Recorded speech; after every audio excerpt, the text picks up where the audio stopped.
All right. We are live, ladies and gentlemen. Back again with another episode. Joe, do we know what episode this is? Yeah, man. What is it? 56. Are you sure about that? Yes. You checked? Yes. Okay, he checked. Because I'm starting to lose count here. Georgie, how do you feel? Georgie doesn't believe it. I don't believe it. I don't know. Your face shows me that you're not it seems, fully convinced. It seems off. It does, doesn't it? Unless we didn't upload one. No. We're at I think he's 56. right because we are at 55. Which means 44 away from 100. Wow. I know. And Some might even call it 4 away from 60. And 6 followers on YouTube away from 500. Please. So close. So Our many lives will milestones. change once we get to 500 YouTube subscribers. If we get 500 YouTube subscribers, Georgie has agreed to cut off his hair. Cut off the man bun. Like, we're going to tie it up like he has it right now and just chop the man bun off and leave his hair like that. I do have a sad story. Oh, okay. This morning, It's all fake. Your hair's fake. I wish. You ran out of hair product This morning, I woke up. I went to the mirror, brushed my teeth, for Wash my the face. 6th time of the day. Yeah. Oh, yeah, right. and I looked in the mirror, and I saw a white hair on my beard. The first white hair in my beard. I'm 33 years old. I've been told it's downhill from here, so I don't know. GG's. Yeah. Well, I have Yeah, nothing see? to say because I have a ton of white hairs in my beard. Oh, I have a red hair. I'm serious. how do you I've notice seen the it. ray hair? Because you notice a red hair just like you notice the white hair. No, George. the white hair stands out. The red hair kind of blends in. No. I noticed it once. I told my mom, I was like, I might be related to Canelo.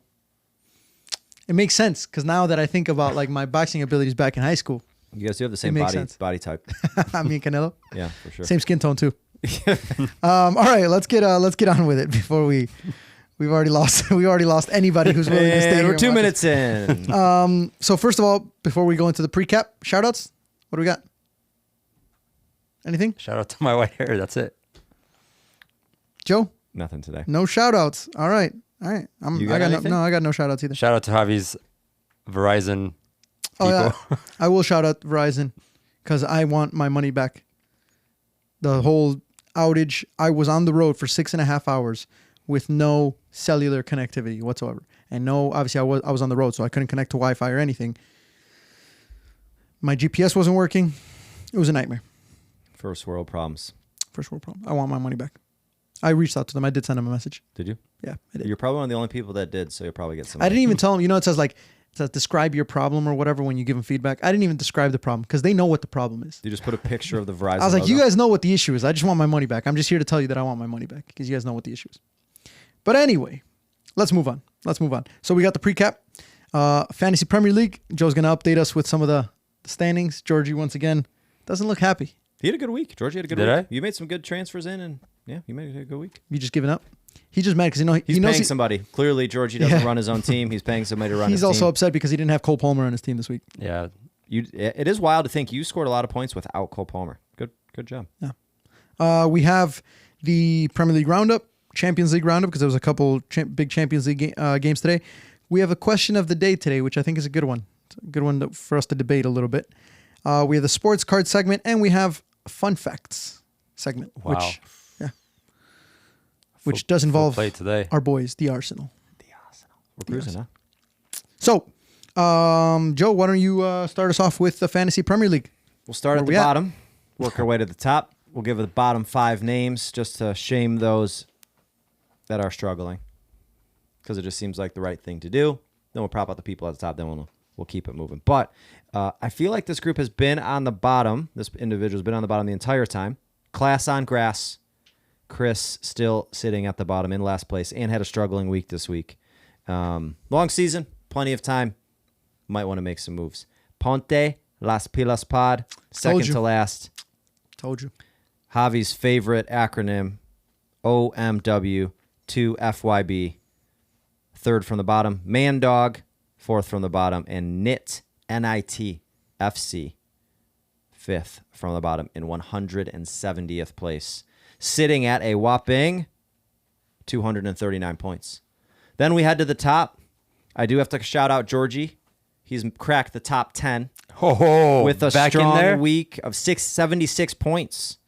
Light work. You only had 4 who didn't get you a return. Holland, Trent, Digne, Flecken in terms of getting extra points. But top 5, pretty much the same. Top 3 unchanged, but chicken tikka masala dropped from the 4th spot to number 5. Slotted moved up a spot to the 4th.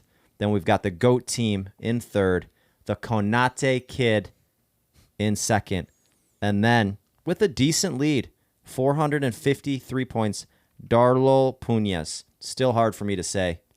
Darul. How many points does he have? It's 453. And how many do I have? 424. Oh, Where are you at, Joe? I am at, I dropped bad. I dropped to 63rd. I have 378 points. I am at 86. I have 365, so I'm not too far from What'd you get You're this not. week? Because you have Cole Palmer. Yeah, You're the only Cole one Palmer, from but he was Peterbilt. literally the only person that got me points. No, you had Calafiore. He scored too, no? No. 49 points. When did Calafiore score? 49 that points was this Man week. City. Yeah. Raul Jimenez got me 9. Holland got me 4. Where are you? Palmer got me 25. And I had 86. 3 players that had less. Well, no, I had like 6 or 7 players that had less than 3 points. Yeah. So I absolutely bottled it this week. And Holland was your captain. Holland was my captain. Don't even shake your head at me because Can't shake you your can head at that. you can captain Holland every single week and 9 out of 10 weeks he will get you at least 30 points. Yes. Nah. So We'll Don't be see a how hater. it goes this week. A lot of people are wild carding, myself being one of them. Maybe it's the play, maybe it's not. But You gonna tell us who you brought in or what? yeah, I'll tell you my team. Wait, so you used your wild card and you already brought the team in? Yeah. Damn, you didn't even wait until to see injuries from midweek or anything. No, I did it. Yeah, I didn't really care. I did it on Damn. Sunday. I 'cause I forget. said F it. I'm like, because I forget, and then I'm like, you know what? Let me just do it. Well, and also cool part if someone gets injured, but before the game week starts, I can still transfer people in and out under the wild card still. Okay, that So I have makes like sense. unlimited transfers this week, Joe had enough of his team. He's Dude, like, I oh, did. you guys are cut. pretty much. I want somebody else. Brought coming. in Saka, Wow. brought in Trossard, brought in Palmer, brought in Embuemo, brought in Gusto, brought in Gabriel, Gavardio, transferred out Isak, Salah, and a few other random people. Is it Pedro Porro, I transferred out. Is wild card just for 1 week or is it? Because there's Wild card is you get unlimited transfers for the week, and that is the team you keep moving forward. There's another one Yep. called a free hit, which is That's the unlimited one, transfers for that week, and then right when that week's over, your team goes back to the team Yeah, that you had okay. before. A lot of people use that when there's a double game week coming up, and it's like I can transfer out my whole team, bring in some people for this double game week, or if only certain teams have a double game week, because you know how sometimes like later in the season, Yeah. City or Arsenal or these teams in multiple competitions Makes will have sense. 2 games. So all right. Well done, Joseph, updating us on the Fantasy Premier League. You can join our Fantasy Premier League if you want by going into the links in the description of this video, and our link tree has our Fantasy League. So you can always join a little late. Plenty of weeks left to get a good. he ain't coming back from Some 300 of, some of these guys ain't coming Yeah. back. I'll tell you that. But you can come back. Premier League roundup. Some big things happening in the Premier League this week, which I'm really excited about. First of all, I completely forgot. Easy like, Arsenal wait a minute. dub. Easy Arsenal dub. I wouldn't say easy to be fair, but we got the dub. Yo, yeah. That was the Leicester game. That was Leicester Leicester game. I put money on that We game. made You it guys difficult. had me scared. We made it difficult for sure. Yeah. we had you scared. Yeah, you did. But Where do you want to start?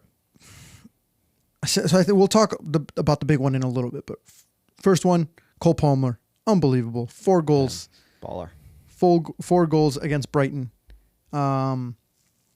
Is he currently right now? Let me ask you, Georgie, to start us off. Is he right now the best player in the Premier League? Cole Palmer. There's Darwin and Cole Palmer. Cole Palmer is the best in form. You can't really say anything else. Anybody else? It's What do you think, Joe? I would say he's the most important player to their team. Would I say he's the best? like think yes. about this. I'd Think about say- this. We talk about Holland, and you talk about Cole Palmer. Cole Palmer's a better player than Holland. And now you're adding Cole Palmer with the goals, obviously the 4 goals. Is he a better player than Holland? Oh, he's miles better than Holland. He does everything else better than Holland. Yeah, but you're I know, starting but to compare. you could argue though that Holland could, if both of them continue what they're doing, Holland will go down as the best striker of all time. Striker, yes. Will Cole Palmer go down as the best midfielder of all time if he continues what he's doing? It's a good way to put it, Joe. I like it. There's a difference though. Player and a striker, like a players and overall. Agreed. Like Cole I Palmer agree. does like He does a lot. He is like your perfect number 10 in terms of he does so much for facilitating, Chelsea. moving the ball 100%. Okay, so let me ask you guys this question then. If you could only pick one of them to be on your team, who would you pick? Where I have Haaland on my fantasy team. Well, No, but like you can put like I have both of them on my fantasy team. Yeah. I'm just saying, okay, you get one choice between the two of them to build a team around. or to build a team around. that's hard. That's a hard one. Well, I know, but that's kind of similar to the question that you were saying. it Is who's depend- the better player? Well, it depends on the team you're trying. Like if you have a team of a bunch of mediocre players and you need, like, I'm going to put Cole Palmer on that team because I'm going to get more out of the whole team. But if I already have a really good team, I'm going to put Haaland into that team because I'm going to First maximize pick. the goal. First pick. And you're building a team around him, I'd probably say Palmer. Interesting. But I do think Haaland is a better player just because I think of what he's doing, and what he's doing is unprecedented, and he could easily assume he has to do it for a long period of time, obviously, and win more things than he's won, Ballon d'Ors and individual awards too, on top of just Golden Boots. But I think he could easily go down as the best goal scorer of all time. Georgie's having a serious think about this. I am because to me there's a difference. Goal scorer and player is like two different things. Like Chicharito. Would you say Chicharito was an amazing player? No, he's a poacher. He but he also wasn't a goal scorer like Haaland, though. That's different. Yeah, but like a goal scorer, like think about goal scorer. Like I just think about it as like those guys are goal scorers. Yeah. But he's now on steroids. Yes, Literally, like maybe goal scorer. He if he stays in the Premier League, he'll be the best of all time. 100%. If he stays the next 10 years or whatever, he'll break all the records. He'll do anything. But if you're talking about player, like what he like, right. he doesn't do anything else besides. I know, but if he score goes down, goals. if he goes down as the best goal scorer ever, that means he would have had to surpass Ronaldo. And people argue that he's the best player of all time. That He was like I compare Haaland to Thierry Henry, and if you're picking a player, Henry was way more complete than Haaland. yeah. Like in every other aspect, even goal scoring, because he won 4 or 5 Golden Boots. I mean, again, Yeah, but I but think again, with the time, Haaland's- Haaland's going to. But yeah, Haaland's going to do that if he stays, obviously. Haaland's still outscoring teams. But if you talk about player-wise, I would take Henry over Haaland. If you're talking about goal scoring only, Haaland obviously is going to...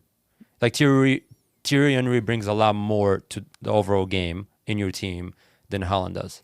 So If that makes sense. it does. Question for you on that then, because it sounds like regardless of what Haaland does, in your eyes, he can't be the best player ever because he's one-dimensional. Yeah. To me, players, like you need... You need to have it all. You need... Now, you can't... Obviously, it's very hard to have it all, but Thierry Henry is like... Or to have multiple things, like Yeah. where it's whether ball movement, off the ball runs, Yeah. assisting, goal scoring, Yeah. Like Thierry different Henry things. Where was... Haaland, it's mostly, almost all just goal And scoring. at Dortmund, he was different. So that's something to consider as well, I guess. Because at Dortmund, he did a lot more than just Score. what he does now. Yeah. But that's what City need him to do. So it's just kind of... He's also still only 24, so he could Yeah. he Oh, could he can- also he develop can some of these do- other yeah, he can- skills. over time. But back to the original question. Is Cole Palmer the best one right now? You didn't answer. You're the only one who didn't answer. I think when I look back at the question, maybe the Yeah. way we're asking the question is different because if anybody, it'd be stupid for anybody to turn down Erling Haaland on their team. But I think, like we said, even if they were your first pick, if you were on like a limited amount of money, you would probably go with Cole Palmer because he would have a bigger effect on the players around him than Haaland. Haaland, I feel like you probably need better players on your team already in order for Haaland to be as effective. Because if Haaland plays on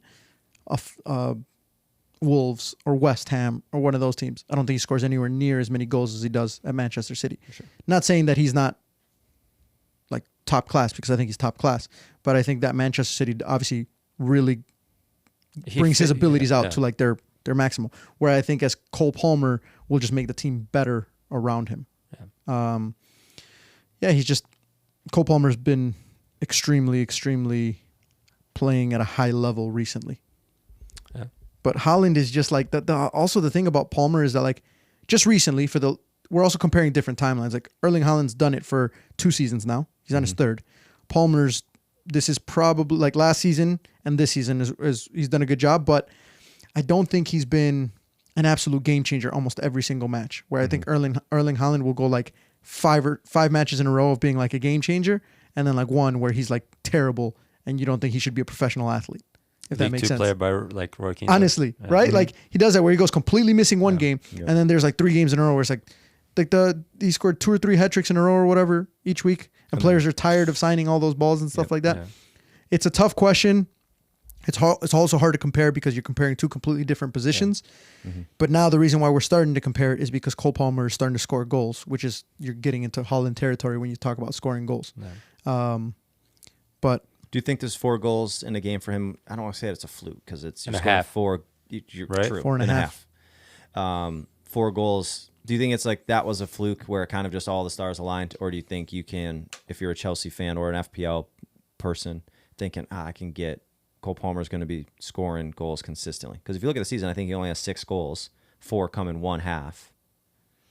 Are we overblowing what he is doing just because it was 4 goals and a half, which has never happened in the Prem? He's going to take penalties just like last season. Yep. How many goals did he have last year? 20-something? Something like that. 19, 20, something like that. So FPL-wise, he's going to get your goals, assists, and all that stuff. And I think he also brings, like, when you put him in the Chelsea team, he's going to be their main player, no matter who you... Like, right now in the Chelsea team, if Cole Palmer's out, they're not the same team. And it's simple as that. Even though they have so many good players around, but they're just not the same team. Also, in that specific game, I don't know if you guys watched it, but I have no idea what Brighton were doing with the high line. They played Ange style high line. Yeah. That game could have been like 8-5. Like so like you talk about a game like that, it's like big Ange playing. Well, it was against Chelsea. It was against Chelsea. Same thing. Well, Nicholas Jackson scored 3 goals, I think, last season 2 against 3 tap-ins from the same thing. I actually thought when I was watching the game, I thought of Javi because I'm like, if he's watching this right now, he's ripping his hair out, screaming at the TV, like, what are you doing? Yeah, so it was an entertaining game from a neutral. But if I was Brian supporter, I'd be like, what the hell's going on? So for all the Chelsea fans, they're in a good moment. They're finally Maresca ball is finally starting to show through. Pep Guardiola warned everyone. He said, give him some time and you'll see he's the right guy. So they've been playing better. They've been playing more consistent. They're top 4 now. I think they're in 4th place in the league, if I'm not mistaken. So they're doing much better. You could argue, though, looking at their fixtures they've played. I mean, they played City the first week, obviously. Then Wolves, Crystal Palace, Bournemouth, West Ham, and then Brighton. So they have some tough games coming up. We'll see how it goes. Yeah, but you could argue pretty much the same thing for Liverpool, for your boys. Also true.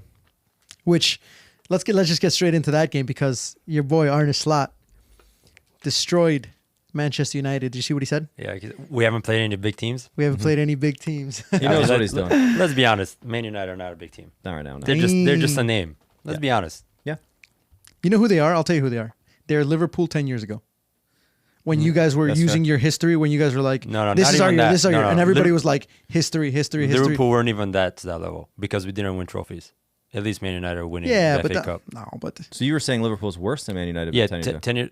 That's fair. Well, no, not 10 years ago. Longer than that now. 10 years ago was when Klopp first took over. No, Brendan Rodgers got second. We're competing. Man United are nowhere competing.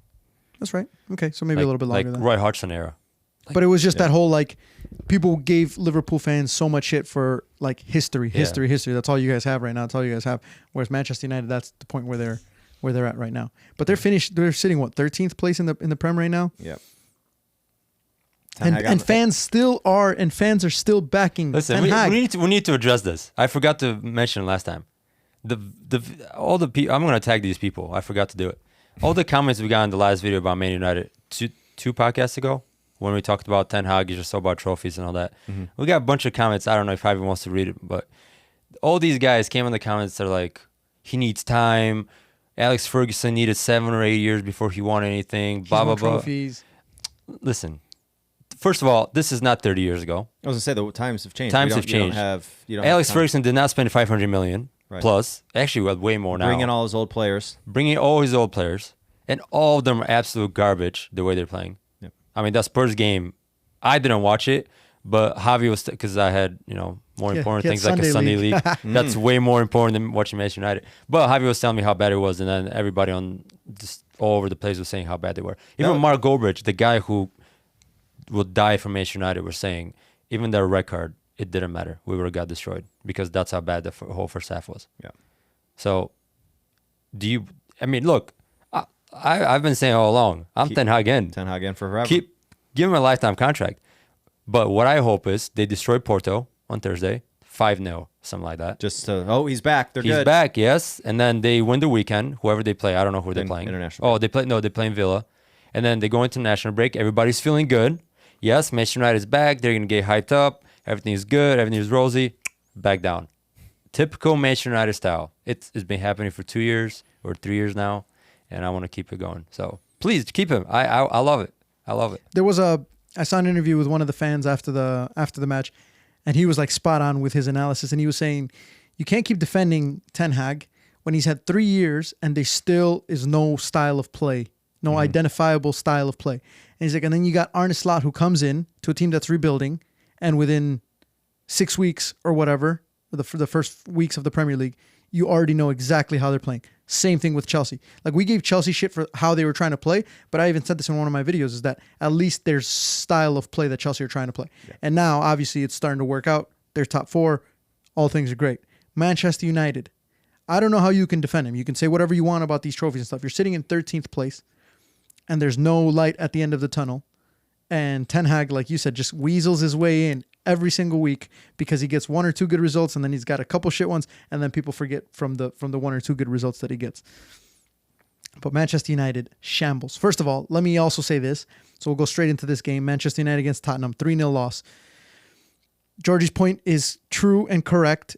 It doesn't matter if they would have gotten a red card. I think they still lose that game 3-0 with Bruno Fernandes staying on the pitch. Was it a red card? Absolutely not. No. It was not a red card. If you didn't know who was the person that got the red card, and you just saw like without their faces, you didn't know, you'd say that was definitely not a red card. People would be so much more likely to talk about how bad VAR is and how bad the refereeing is, but because it's Bruno Fernandes, who nobody likes unless you're a Manchester United fan, even then nobody voices it. Nobody voices it. They're like, nah. It is wild though that VAR didn't review it and have I would. They did though. They did review. Let me rephrase.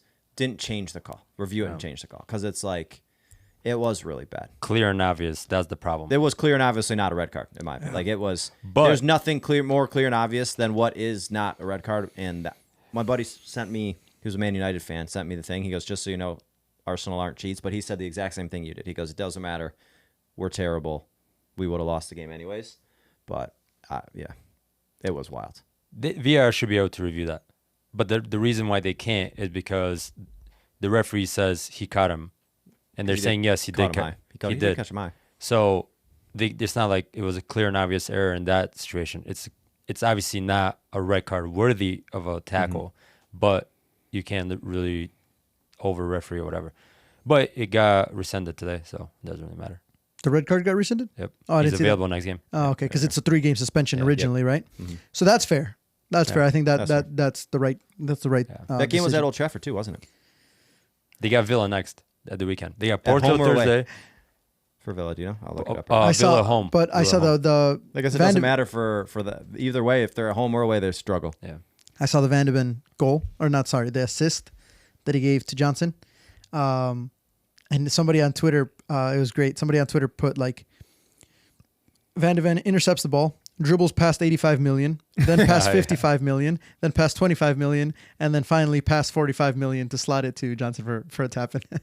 So it's like, that guy is legit though, by the way. Van de Ven is like, he is next level. I was like, I haven't watched them as much as I should have probably. And every single time the commentators are talking about him, they're like, oh, this is the man that bails out Tottenham of everything, and this guy's rapid, and this guy's the fastest player in the Premier League since stats were recorded. And then he intercepts that ball, and he ends up in like 5 or 6 seconds. He ends up like literally at the end line. Yeah. He is next level. That's his second assist like that. He's legit. Yeah, legit. That's right. I think he's honestly one of the best defender. Like Van Dijk, Saliba, Van de Ven. In terms of like, he's just the quickness. He's so fast. He's smart too, though. Yeah. He's so. But and he's left-footed. But injuries. You don't find that very often.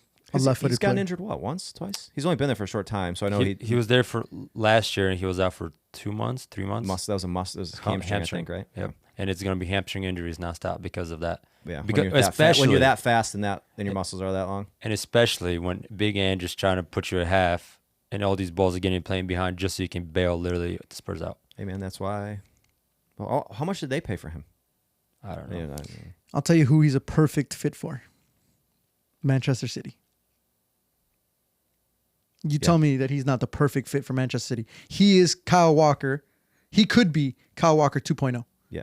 He could be the bigger, perfect stronger, replacement for Kyle Walker. Yeah. Obviously, probably play him on a different side. But that's like if you could think about 2 wing backs or 2 outside backs or 2 players down wide areas for Manchester City, the perfect 2 players would be Kyle Walker in his prime and Mickey Van de Ven.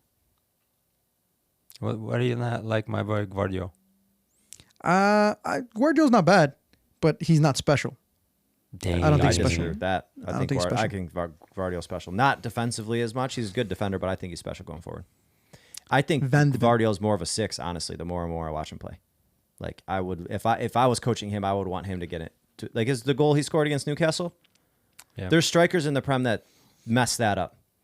And he's in the box, calm, Yeah, slots that was his a good goal, part. to be fair. I think he's special, but more. I from also a still tactical have, standpoint. which is unfair to him, but I also still have the image of Messi just completely toasting him in the Bro, Messi toasted everybody that the World tournament. Cup. Yeah. I know, but that's like the one that he got like really badly toasted. Because So after that, I'm he just beat him like, like 3 times. He beat him at half, beat him at And like then the he, like, 18, spun beat him him. on the corner. I do think he's good, but I think Van de Ven is, Different level. yeah, if he stays injury free, he's different. You don't see too many players like that. And Spurs did it without Son. That's true. right. That's a good point, yeah. That's right. Big So- Ainge in. Your Big favorite Ainge coach? out. I'm still Big Ainge out. For The real? high line is great, Just the but high line? But the high line still, like, you also have to trust that the high line is, when a situation happens that the high line gets broken down, that it doesn't get broken down, that it has to get broken down somewhere by Van de Ven. Because as fast as he is, Yep. there's still a lot of situations where no matter how fast you are, you're still going to get screwed with that high line. And United had some chances when I watched the highlights. I Yeah. didn't watch the whole game, but they did have like, Garnacho hit the post. yeah, Rashford probably should have scored Yeah. the one-on-one chance in the or 2 of them in the first half. But Ten Hag 3-0. out. So we've talked about City. Did we talk about City? City Newcastle yet? Nope. I don't 1-1. even I Yeah, watched awesome. it, but I Yeah. don't even like remember. Love it. It's a 1-1 good game. Draw. Good game for the Arsenal. Guardiola goal in the first half, and then Anthony Gordon penalty in the second. Yeah, It put us in it put Arsenal temporarily in top of the table Yeah. until Liverpool played, and then Leapfrogged. You guys got nervy there against Wolves, huh? yeah. It wasn't good. It wasn't. let me ask you this question, Georgie. Answer is no. What do you think about Darwin Nunez? Oh, he's sick. He wasn't. I know, Yeah. but he hasn't in the first 6 weeks. We're 6 weeks in now, and regardless, I know they said that he was they left him out of the team sheet because of that or whatever. But Yeah. recently, he still hasn't been a starter unless it was like those. Which game was he a starter? Was it one of the No, the last 2 games he played. No, Starter. Starter, he's saying. Yeah, started last 2 before this. In the Prem? Yeah. Well, one was in the Prem. 2 weeks ago at home against Bournemouth, was it? I don't even remember. Who did we play 2 weeks ago? That's right. They subbed him out for Jota. Or they kept Jota on the bench. The one. Jota game. didn't play at all the whole weekend. Yeah. Darwin scored that game. And But- then he played midweek in the cup game against West Ham. PFL. And then Jota came in for him with 30 minutes to go. And then Salah came in. And then, But are you surprised that he is not your starting forward right now? No. Because clearly Jota is when Jota's healthy and everything, and you don't have too many games, Jota's your number one. I'm not surprised because Jota fits more of the false 9. Yeah.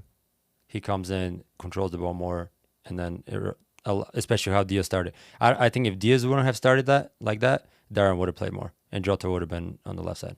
But because Diaz started like that, it's crazy. And the good thing is Diaz and Gakpo are both playing amazing on that left side. So both of them were like pushing each other. Gakpo was the best player against AC Milan away at San Siro. Best player, but one of the best games I've seen him play. Mhm. He was the best player against West Ham. He was decent against Wolves at the weekend. But the whole team, Salah's been scoring, but Salah has been very poor in Why terms do of you passing. think, because like I'm noticing more, a lot of these players, I guess Diaz I think did well under Klopp, but Gakpo never really did.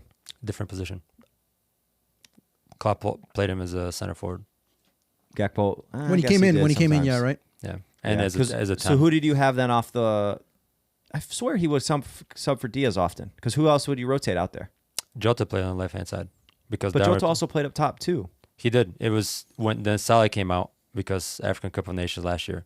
So it was Jota and Darwin up top with Diaz a little bit to the left, and then it was a mix. But Klopp never played Gakpo in that, like just stay on the left hand side. On the left side, because that's where he plays for Netherlands too. Yeah, He does well. Netherlands he does so well just because he just like stay out there, cut in, do your thing, whatever. Same with Diaz. Diaz has been really good this He's season. been amazing. So. Yeah, slots figured out quickly. Yeah, I mean still a lot to learn. A lot of Some good tests coming up though. it's gonna be very tough. The schedule we have is next 12 games, 13 games are crazy. It's like Man City, Chelsea, Real Madrid, Arsenal. Leipzig. Yeah, I don't even want to. Leipzig got pumped today though. Did they? I think so. No, that's Salzburg. Oh, you're right. It is Salzburg. I do confuse them. I literally looked sometimes. up. Yeah, Yeah. you're right. I'm like, yeah. I watch my boys, Salzburg. Yeah, I know. He's doing well. Pep Until today. until today. But he's doing well.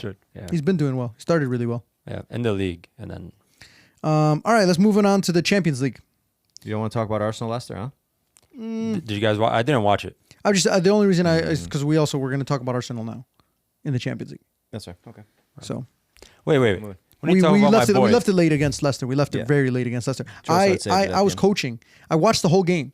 I'm at the field. I watched the whole game, but then I had to coach like right at the end of the game. I had to start getting my team warmed up, and it was like the 89th minute or something, and we were tied 2-2, and I was like, fuck. I was like, oh, just whatever. So you didn't watch the Draw. No.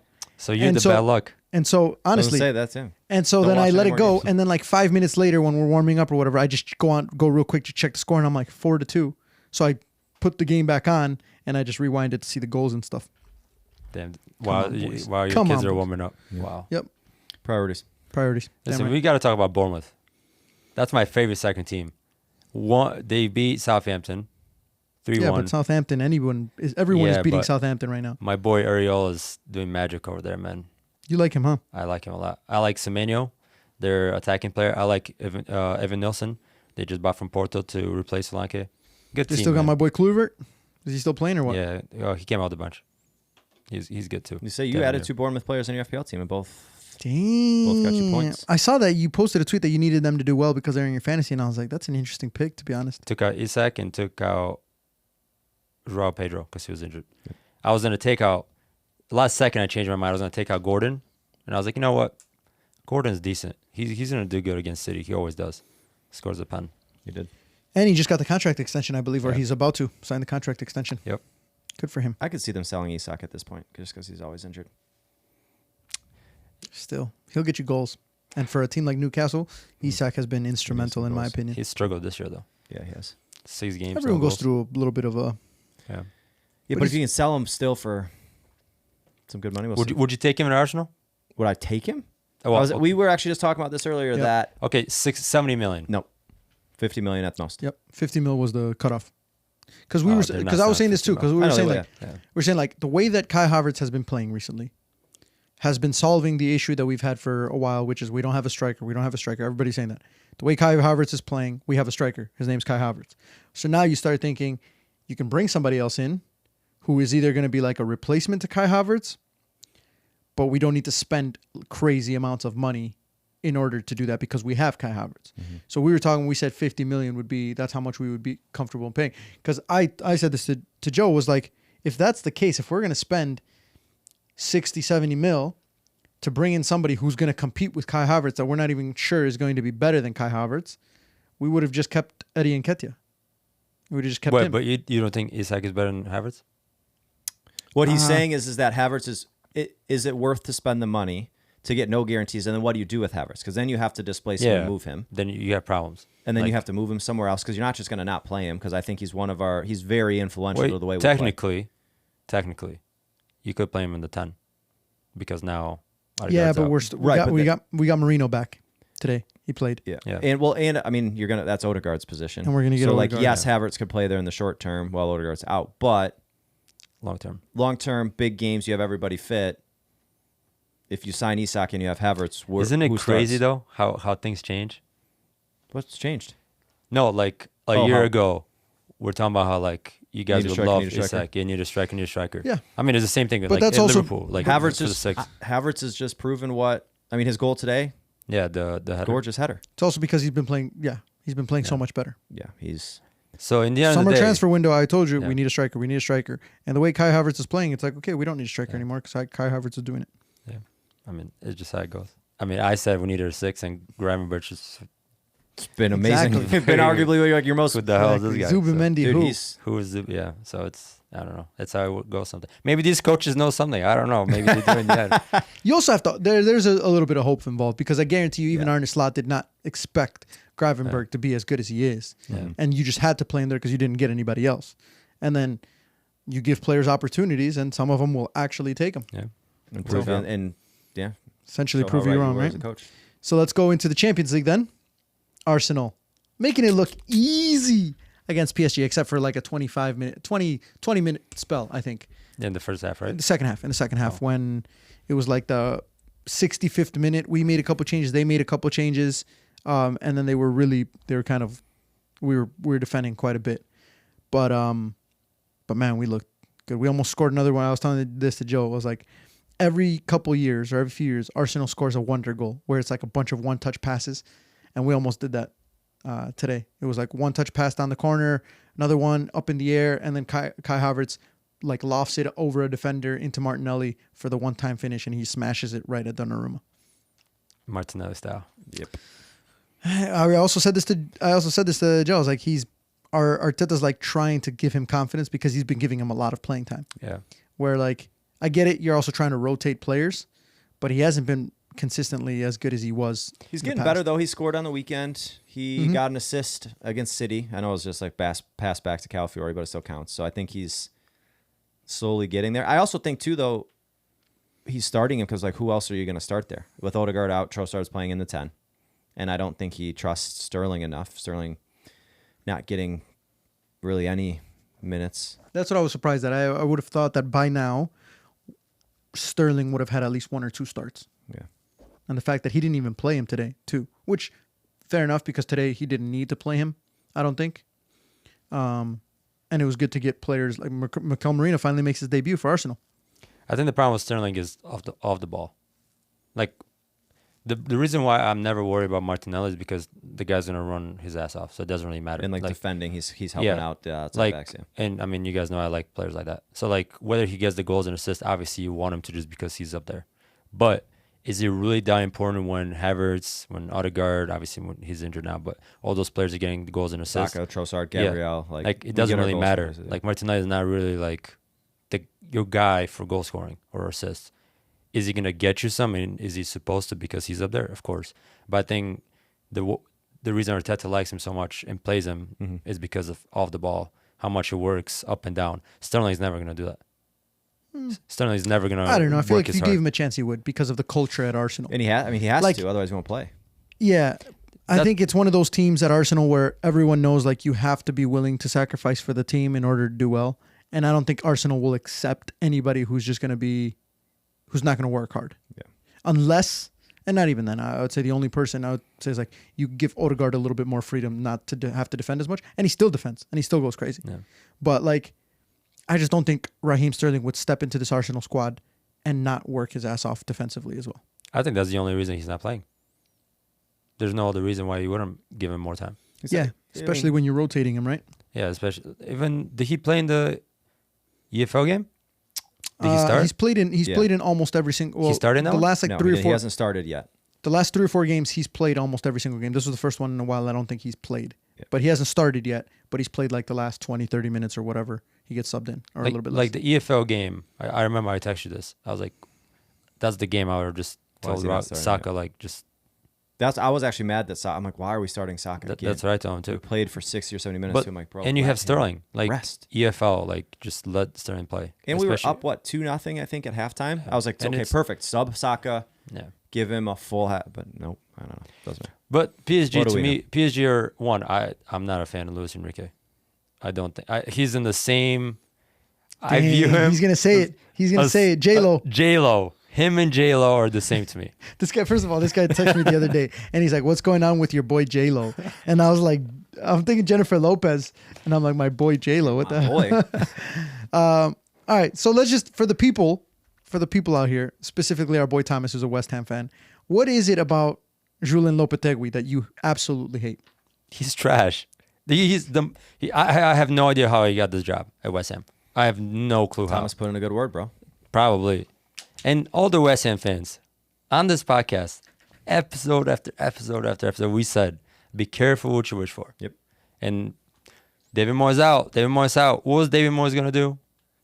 He's going to get you top 8 every single year. Win you a European trophy. A European trophy. He's going to get you up there. You're going to lose 2-3 games, but you're going to win a few games, and then you're going to be always top 10 at least. Mm-hmm. We have this guy, J-Lo, awful season at Wolves, gets fired. I think he got sacked. Gets sacked at Real Madrid. Goes to Sevilla for whatever. Got fired at the Spain national team. Go all these places.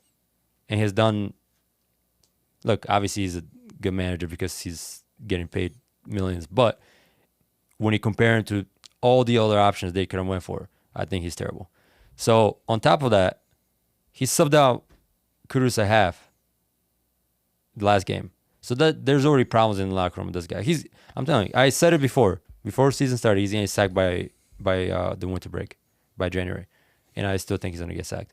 So anyway, Luis Enrique, I put him not like he's getting there. They're in like similar category. But I do like the PSG team. I just think they're very, very young. And I don't think they have a striker that puts fear in like defenders. Like, I don't even know who the striker is. Lee. Like, yeah. No offense to Lee. He's a hard worker. He's not like a goal scoring. And machine. then you have Doué on one side, who I rate a lot, but he's 18. He just came from Lille, I think, or Lyon, whatever it's it was. It's the new PSG recruiting style. Did you hear that? I didn't hear about. They're no longer going for the big money. Big money players. They're going for now young and exciting up and coming talents. Their midfield is good. I like Vitinha. I like João Neves. I like those players. What's his name? Zaire Emery. Mm-hmm. He's good too. Pacho, that they just signed the center back. I like him. They have Hakimi, I like. Donnarumma, I'm not a big fan. I've never been a big fan of Donnarumma. Dang. Yeah, I don't That's like surprising. Donnarumma. Why?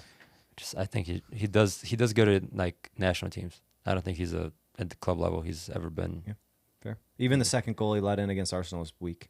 I watched the first kick. 30 minutes or whatever. Free kick whipped in that. Never I touched did see anybody, that. I did see which- that. It's kind of hard. or the That Kai one is- Havertz hard, goal but- came out late for the Kai Havertz goal. Yeah.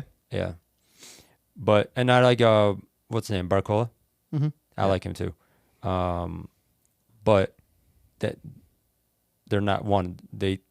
I don't know why they ever thought they were winning Champions League this year.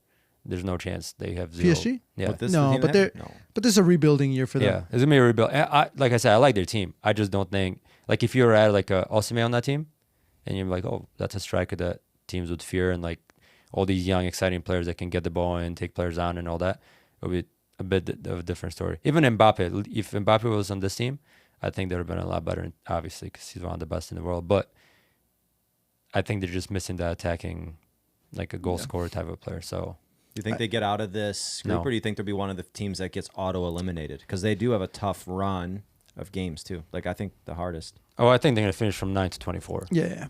But I don't think they're going to How many points are they on now? 0, right? I don't know. I'm looking it up. I do think that tactic of that's the thing that's crazy to me. I get it. It actually, when you really think about it, it's actually kind of smart. They buy all these expensive players, all these superstars, because they're essentially building the brand from scratch. Like nobody really cared about PSG, or nobody knew PSG wasn't a big team or anything like that. So they bring in all these big time players, and now PSG is one of the top teams in the world when it comes to like marketability and all this other stuff. Marketed with Jordan in terms of jerseys. Yeah. Kids buy their, So that's good. But then their ultimate goal the whole time was Champions League. And they couldn't win the Champions League with all the players that they had. And they had all literally the best players in the world. So now they're like, shit, we have all the money we have all the money in the world. Instead of spending it on a couple superstars, we can easily get young and exciting players who are actually going to be good in 2 or 3 years. Yeah.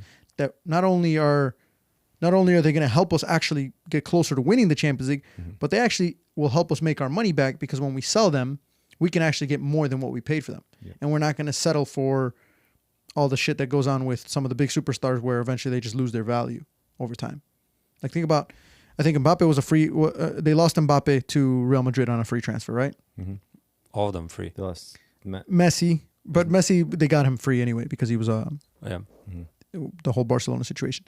Neymar, They might have sold I him. think they might have sold him. I'm not I sure. don't But remember. but if they sold him, they definitely Lost money. They definitely lost money on that one. But also too, I mean, you can get, instead of buying a bunch, like 3 players for whatever, right? You can buy 50 players and go the Chelsea route of like, if we just get 50 people, some of them will just happen to be good, even if we get it wrong so much. And I do like their team. I just don't think they have the fear, and they're very young. I think they're the youngest team in the Champions League. Like I heard in the commentator, I think they're like average 20 or 21, something like that, which is pretty crazy. But I like Pacho. I like their center back that they just got. I like Neves from Benfica. They just bought him for 60 mil. Man United wanted him. They sold Ugarte for the same price. That's right. They pretty much exchanged. push, yeah. And Vitinha has been a baller. Mendes, who's playing left back, he shut Saka down the whole match today. Like, didn't let Saka in once. Mendes, the Portuguese guy, right? Yeah, he's good. Yeah. He was very good. I liked him a lot because every single time Saka got the ball, this guy was on him, didn't let himself get beat. And then the only time Saka scored was off that set piece or whatever, which was actually the only mistake by Mendes because he fouled him when he didn't need to foul him. He was facing backwards, he fouled him, and then Saka scored or whatever. But set piece specialist. I hope that guy's getting millions of dollars. Because if he's on like $2,000 a week or something, I'll be pretty Nicolas upset. Jover or whatever his name is. specialist, who's How many genius. goals do you guys have this season Dude, just from so set many. pieces? How many So goals many. have you scored and how many are from set pieces? And a lot I'm of them trying to have think been, how many. I'm trying to think of how many goals we've scored from open play. We scored the Havertz goal in the Leicester game, but then after that we had the corner goal. Trossard was a corner. the answer is we scored a lot of our goals off set. Yeah. I would say at least almost half, if not more. Somebody will do. I'm sure at the end of the season, somebody's going to do. So you guys are Stoke City. No, but we are No, Stoke City, that's only they scored their goals. right. But that's what I'm saying. We have the benefit of Stoke City Yeah. with the benefit of all the other positive things that are like going to help us win the Premier League. Can you imagine if you hired the throwing coach now? My God. Listen, this if I'm paying a lot of money for this guy, he should also be a throwing coach too. Set pieces, a throw-in is a set piece. You can treat it as a set piece. Yeah, I mean, you could if you have somebody that can. We also tried a funky set piece today. Did you see it? It was like one of those free kicks from like, let's say 45 yards out. Oh yeah. And we tried this thing where like all of our players were offsides except like 1 or 2, right? So Trossard is like 5 yards behind the wall, like onsides.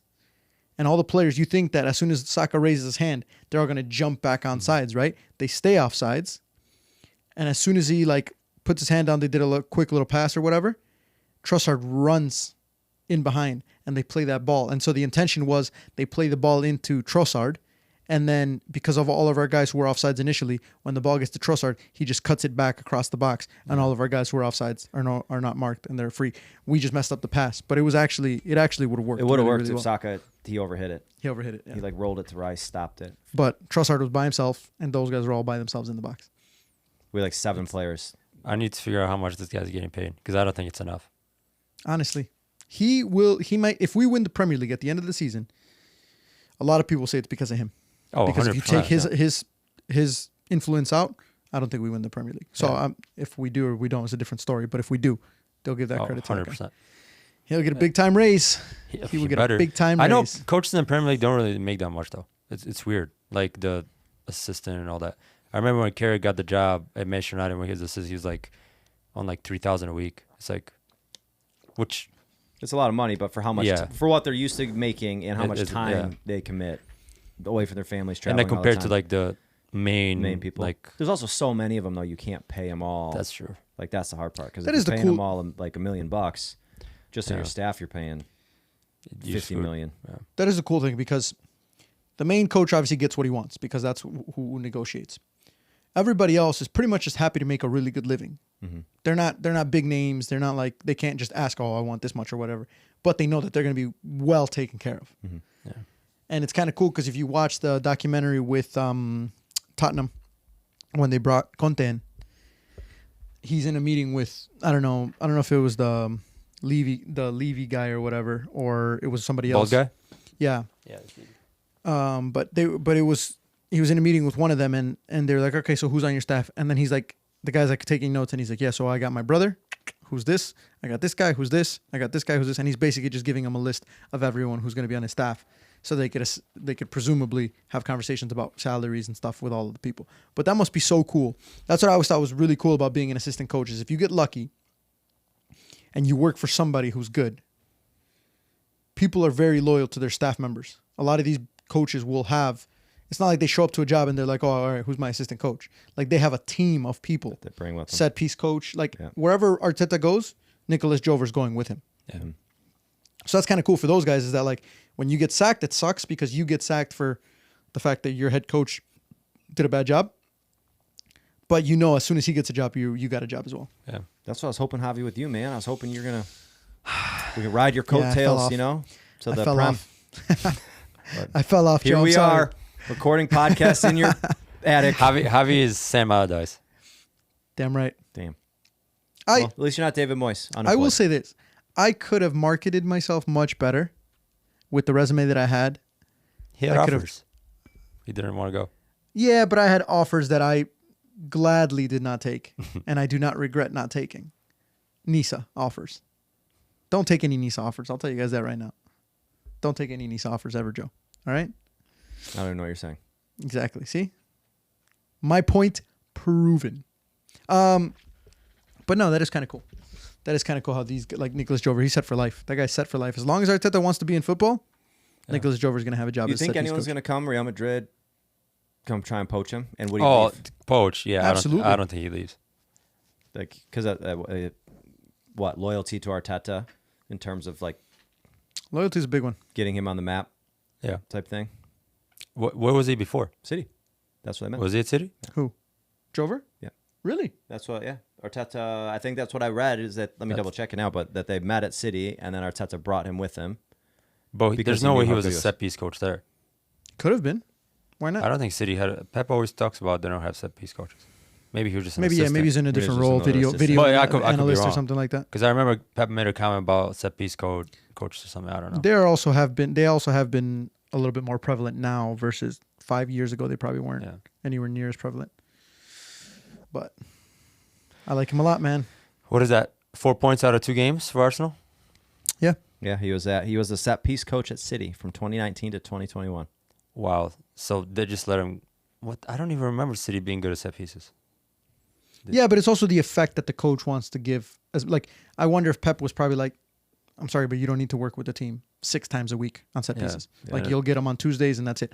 And Arteta clearly is letting this guy. Arteta's like, I do everything, and I'm just gonna sit here and adore it all. And then, Well, honestly, if you look at how we built the team, defends really well. Like we've built the team to win big games because the difference in big games, like it's one set piece, one mistake. well, you guys are all like We defend well, 6 foot. and we have a bunch of basketball players Damn in right. terms of height. You guys, Exactly. Did you not just hear the man? We built a team specifically. You guys built the same team as City. City have no, 5 no, center no, backs. No. 5 What? center backs. No, my friend. How? What? City has 5 center backs. You guys love center backs. No, but we've built a different team than City. We've built Like defensively is the same like idea principle of tall players only.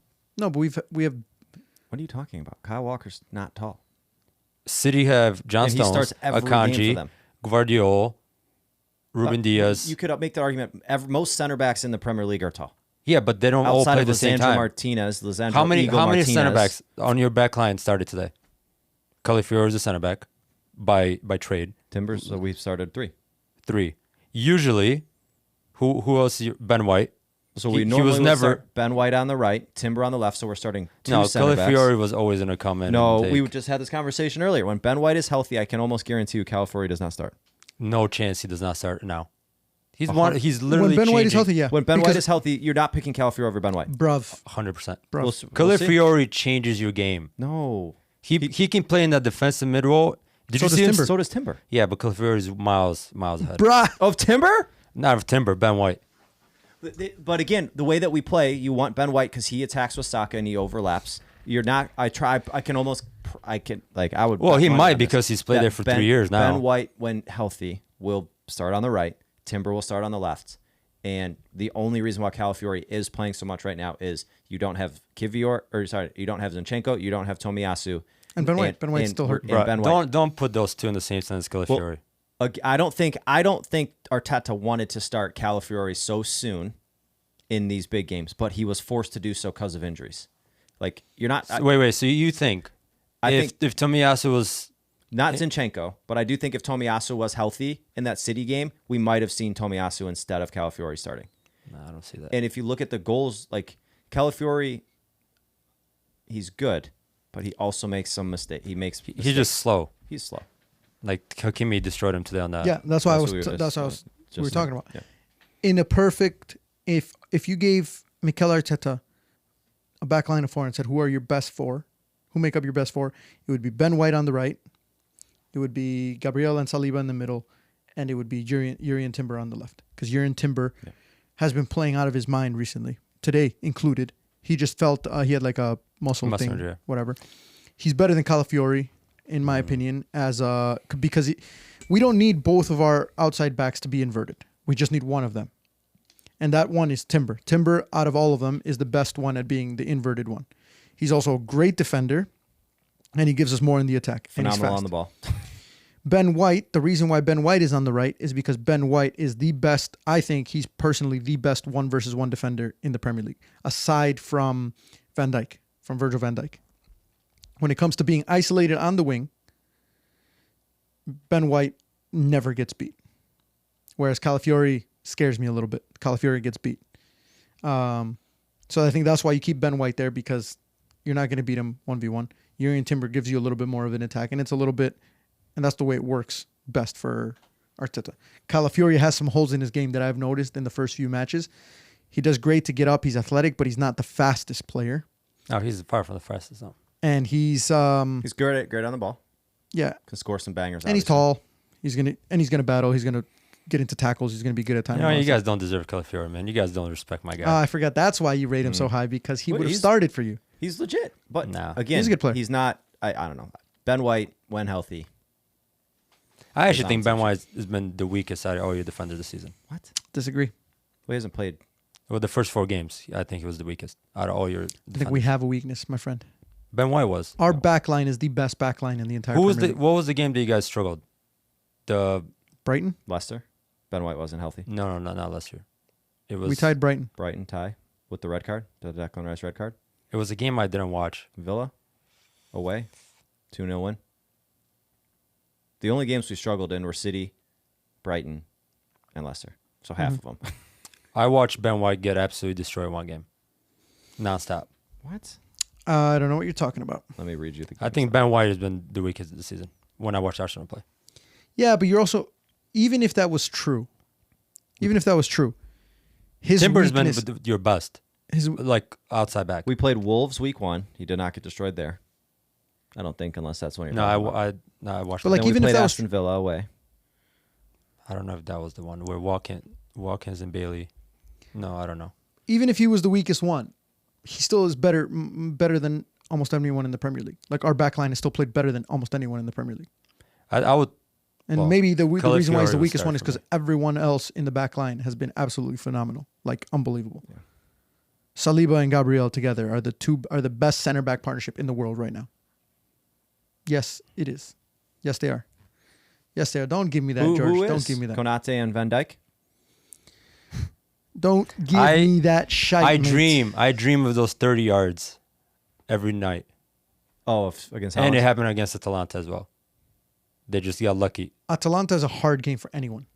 No, he's talking about the 30-yard gap that we left for Haaland to score. I know. Yeah. But I'm saying don't include Atalanta in that because Atalanta is a hard game for everyone. You're making it seem like other center back pairings don't make mistakes. They do. We're But 10 games into the season. No. That's the thing. Who would you say then is the best?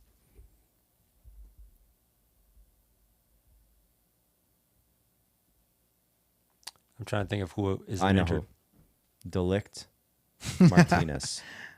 De Ligt and Maguire, if they were together. Maguire's better than fucking Dillit at this point.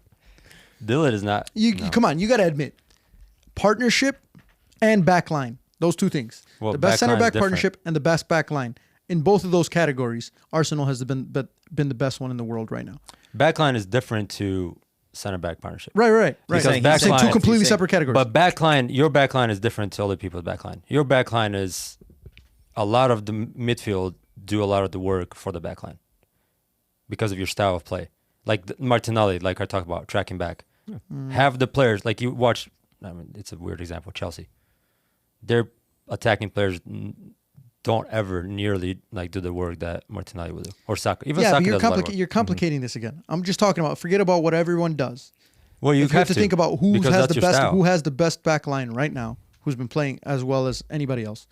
I would say that Arsenal has the best back line in the world. You just right told me Ben White's been injured for 3 games, and Calafiori is a weak link, and he's been playing the past. He two said he's didn't the say Calafiori's- weakest. Weakest. Yeah. Like, What? Weakest. Yeah. But okay, so what I'm saying is Yuri and Timber on the left, Ben White on the right. And Ben White's only been out for 3 games. 2 games. 3. It's been like 2. Then we put him in for the City game. yeah. So he's not like been out. Okay. So if he'd been out for a month or 2 or whatever, and we had been consistently starting somebody else, yes, I give it to you. But right now, Ben White, and he'll be back anytime. He was just discomfort or whatever. He'll be back anytime. Ben White on one side, Yuri and Timber on the other, Gabriel and Saliba in the middle. There's not a single better back line. There's better players individually. Like I'd put Van Dijk in there, of course. Yeah, but that's individual. But as a back line, when you look at everybody else's back line in the world, Backline, Arsenal. I would agree. Center back duo, no. I don't know what other center back And partnership I is was doing better. actually this season so far, Gabriel's better than Saliba. They're still amazing, both Why? of them. Just because of his goals? I just think he's more commanding now. I think He's- it's the confidence. I think it's the confidence thing. He's just been more. I think they're a good combo. You Yeah, have no, like, they're the a great intensity combo, of yeah. Gabriel, and then you have the calm, cool collectedness of Saliba. Like you get two dynamically different Last players. season, Gabriel wasn't like that. Last I season, agree. he was more. I don't want to say timid because I don't think he was timid. I think he was just. I think he was He's- like I think he's now. I think he's always been aggressive, but his aggression is much more channeled and controlled. And Yeah. I think he got himself into spots at times with his aggression before. Like I could only imagine what he would have done and said a year or 2 ago with Holland throwing the ball off of his head.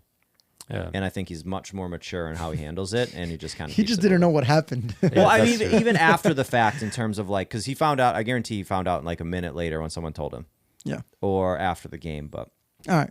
2 years ago, he would have had better than. Agree to disagree with Georgie because as a Liverpool fan, he will never agree with that, which is fair. No, I get it. backline. I think you guys are as a whole. we'll see how the season ends, and I we'll see just- if Ben White and I just can't think of a better center back partnership. Think of one. You tell me. Even I mean, it's hard to judge that Man City one, but Man City has been really good this season so far. Ruben Diaz and Akanji. Kanji. Kanji. Okay. Yeah, we're not susceptible. You But guys, it's aren't gonna, you different. guys aren't going to agree. We'll when see we in the get next scored, 2 hours. yeah. I don't know. I agree with that. I agree. Yeah. We're not going to agree. Fair enough. Move on to the next segment. Question of the day. Question of the day. This is the question. What is the hardest competition to win in world football? Club and international combined.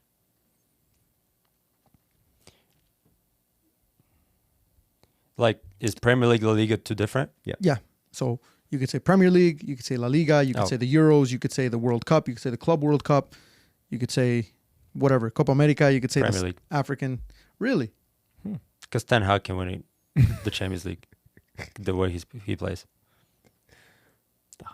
That's people. I feel like people would be upset at that statement, but I think it's true for the fact that like Chelsea could have a shite year, sack their coach halfway through, and then win the Champions League.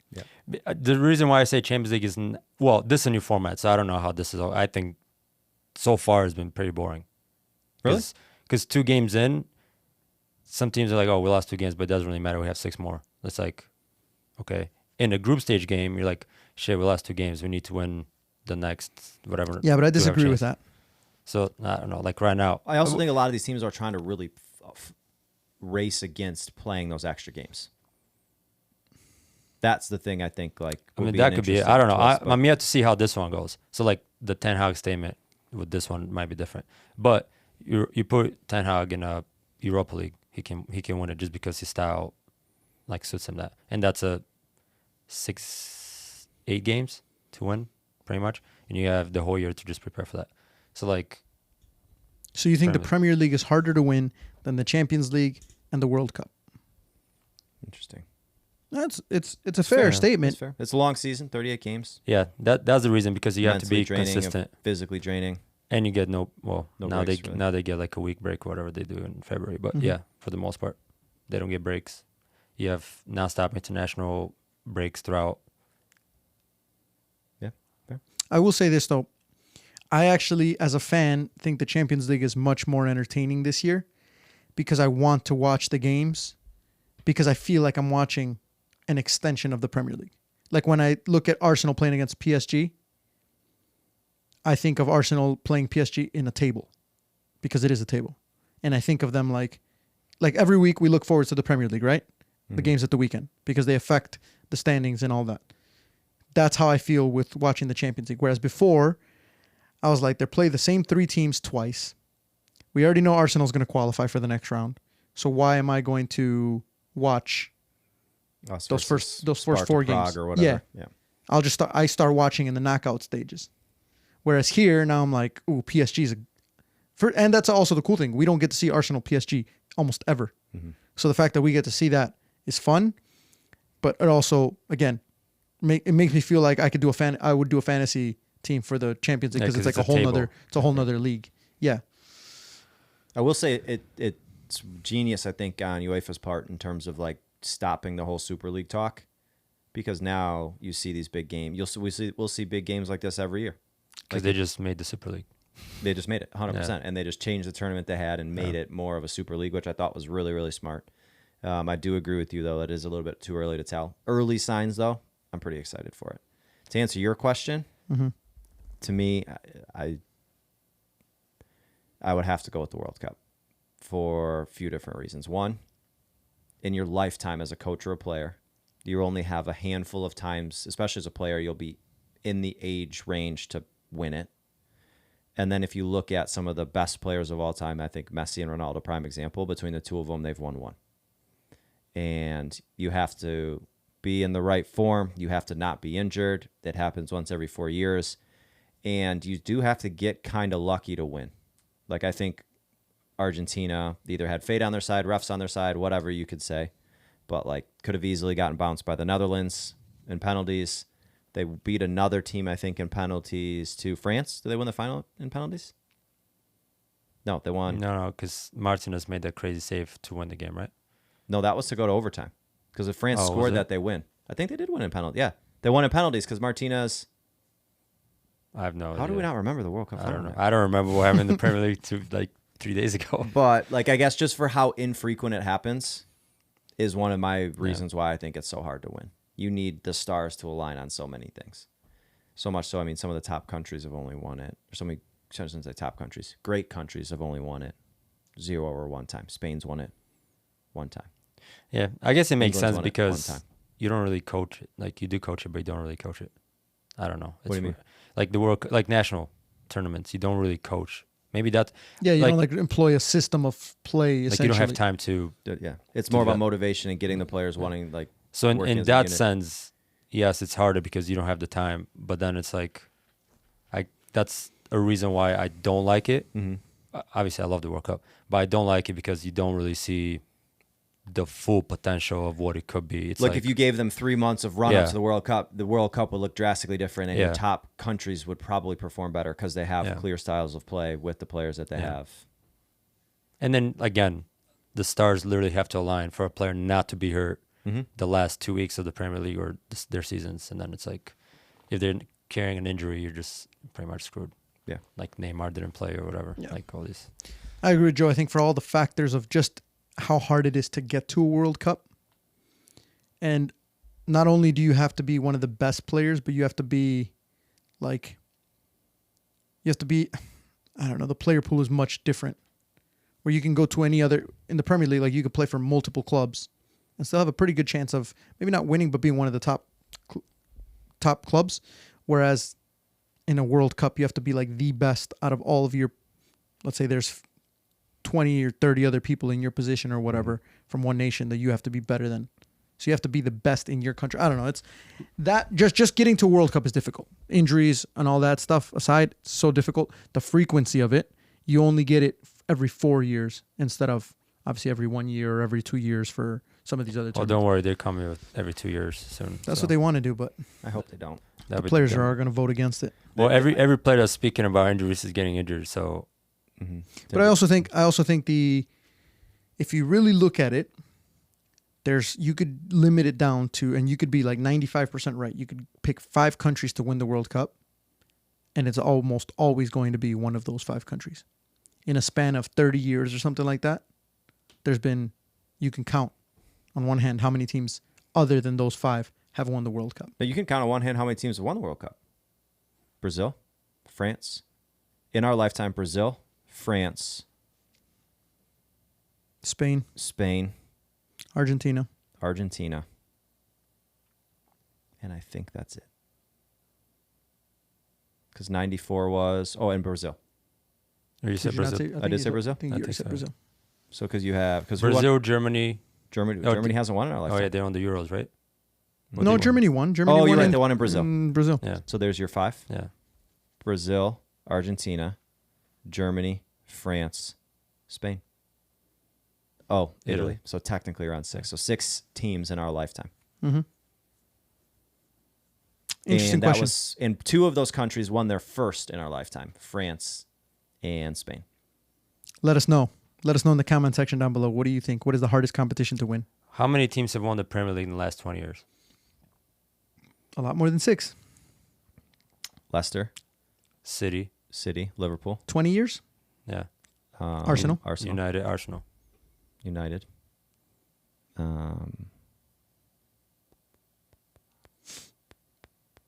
Yeah.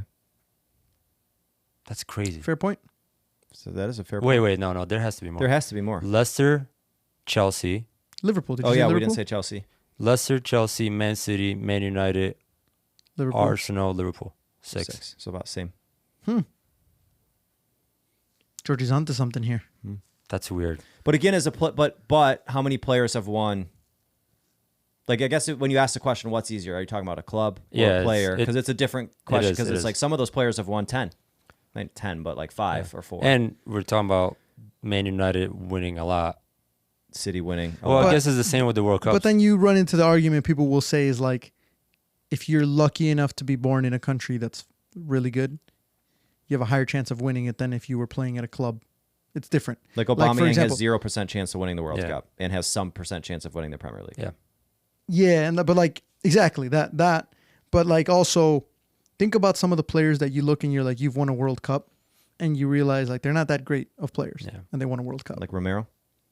Not that he's bad, but 150 million from Real Madrid. compared to like what other center backs are out there, Yeah. So it is. it's a good question. That's a good question. All right, let's move on. Let's go.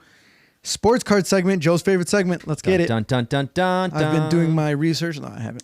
All right, I've got us. There's no research There for is this. it's impossible to research. I brought us an old player and a current player. Both Chelsea. Both names start with C. You want to start with the old or the new? All right, cool. We'll start with the old.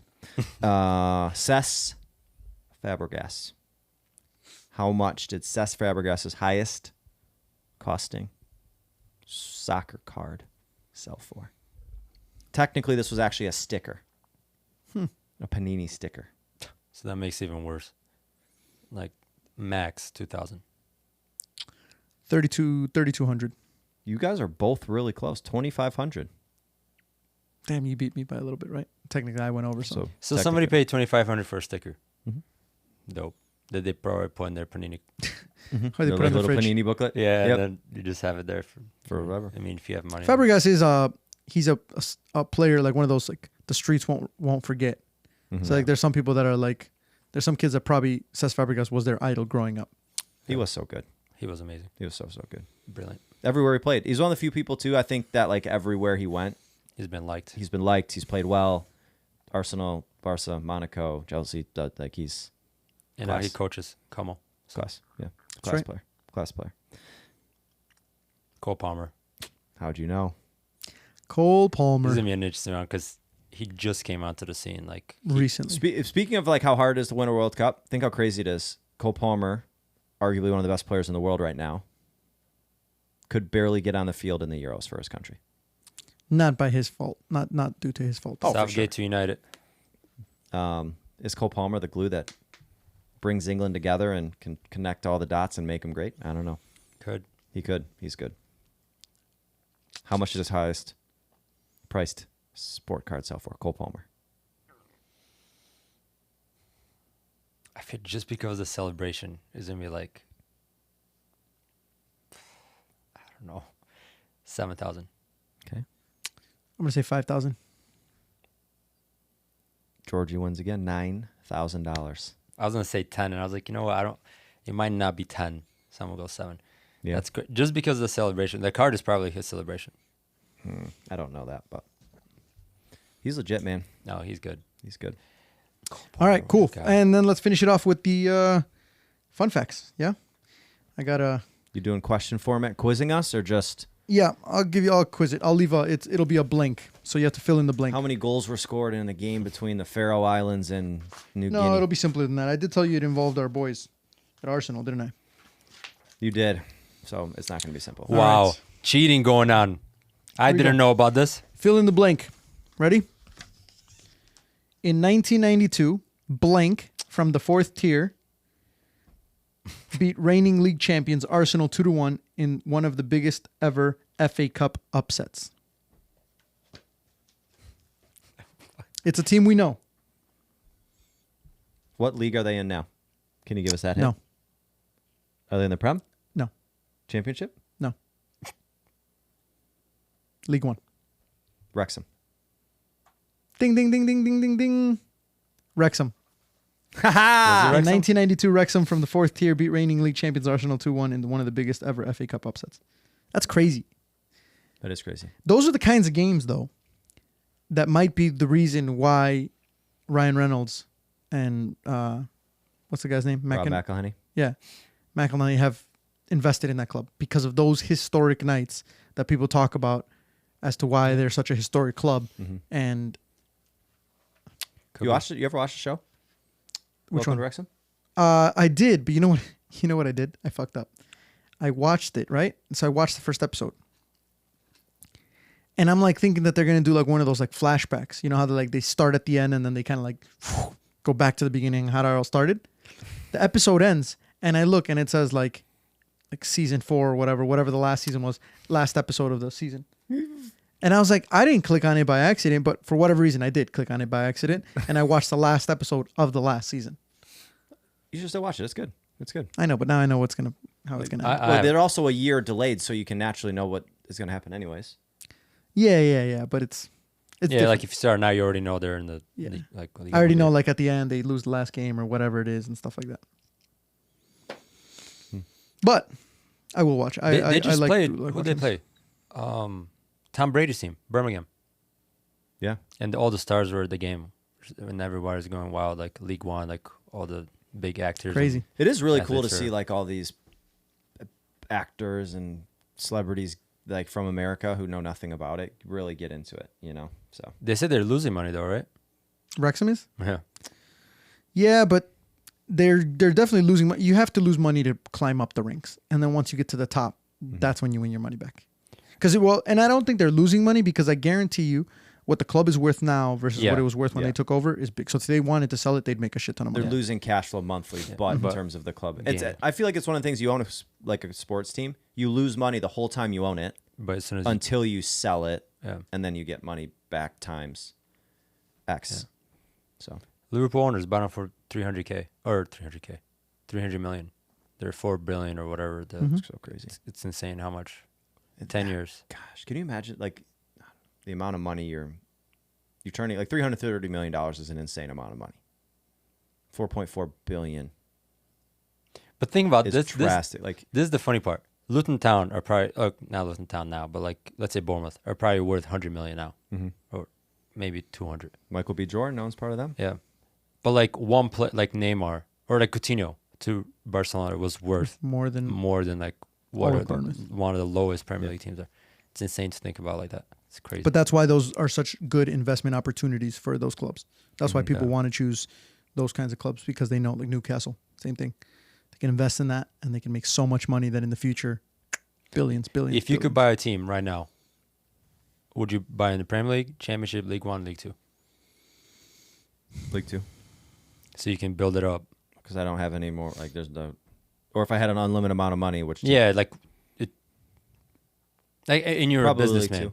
Like you're a businessman, like trying to make money, obviously, because nobody, as an owner, just buys it to get shit on. Probably League 2 or League 1. Because if you have. You could. What Ryan Reynolds and Rob McElhenney are doing are kind of giving, in my opinion, the blueprint to how to turn a few $100 million into a few. Yeah.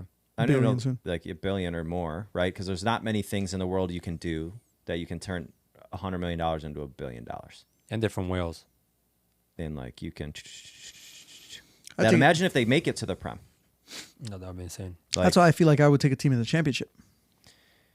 yeah, but you have to spend so much more. So the only reason why I do it, I guess, the potential upside is so high, and you can spend such a small amount in terms of money put into the club at League 2. Like you could literally just buy your way into League 1 by getting a few really good players. That's what they did. That's exactly what they did. But I think once you get to the championship, it's really hard It's difficult, yeah. to get that last group because like not many Premier League caliber players who are still really good want to go there. It's crazy because that game, the playoff final, is worth like So much. 300 million plus. Insane. It's crazy. And then you have to hope either making it through because that's the other part. You don't want to go the route of the playoff. Yeah, you want to win. You want to win the league, so you're in because so many things can happen in Yeah, those playoff games. But it's crazy. Good question. it is crazy. Let us know in the comment section if there's any team in English football that you could buy or invest in, become an owner in. Which one would it be? What about you? You didn't answer. I'd probably go League Two, Okay. just because I like the journey of it. Like I think the journey, Georgie likes That to was build a deep, project. Georgie. Yeah. That was so deep. I just like the journey. the journey of it. What's more important, the journey or the destination? Both. No, the company. The The company. fucking company, guys. Come on. I don't think he knew what the answer was to that question. And when he asked it to the players, he was like, oh shit, I got to make something up. The fucking company, guys. And they're all looking at him like, bro, no. Dude, that's the perfect answer. No, what do you mean? That's the absolute perfect answer. I actually say this to the people I lead at work all the time. It doesn't matter what you do in life. It matters who you do it with. No. Because Not to Premier League footballers, mate. These guys are making millions. Like Nah, I don't give a fuck. I don't give a fuck if it's There's Zinchenko, no loyalty. Calafiori, fucking Andy Carroll is in the ML Huskies in here with me as long as I win. hey, don't disrespect my boy Andy Carroll, man. He's scoring goals in Bordeaux right now. Yeah, I know. He's on how much a week? 3,000 a week. or he's losing money, he said. 3,000 a Saw week? quote about No, him. it was less than 3,000 a week. I think it's 3,000 a month. 3,000 Is a it month, I 3,000 think a he month? said. 3,000 a month. It's But he crazy. loves it, the passion. Yeah. I do feel bad because at the club that he's at is probably going to cease to exist in the next year or two. Yeah. It's Well, crazy. that's what they're trying to supposedly save. Liverpool's top striker during your golden years. Fucking no. I want to. All right. You guys got anything else before we finish this? Thank you as always. All right. Appreciate you guys. We'll catch you guys in the next one.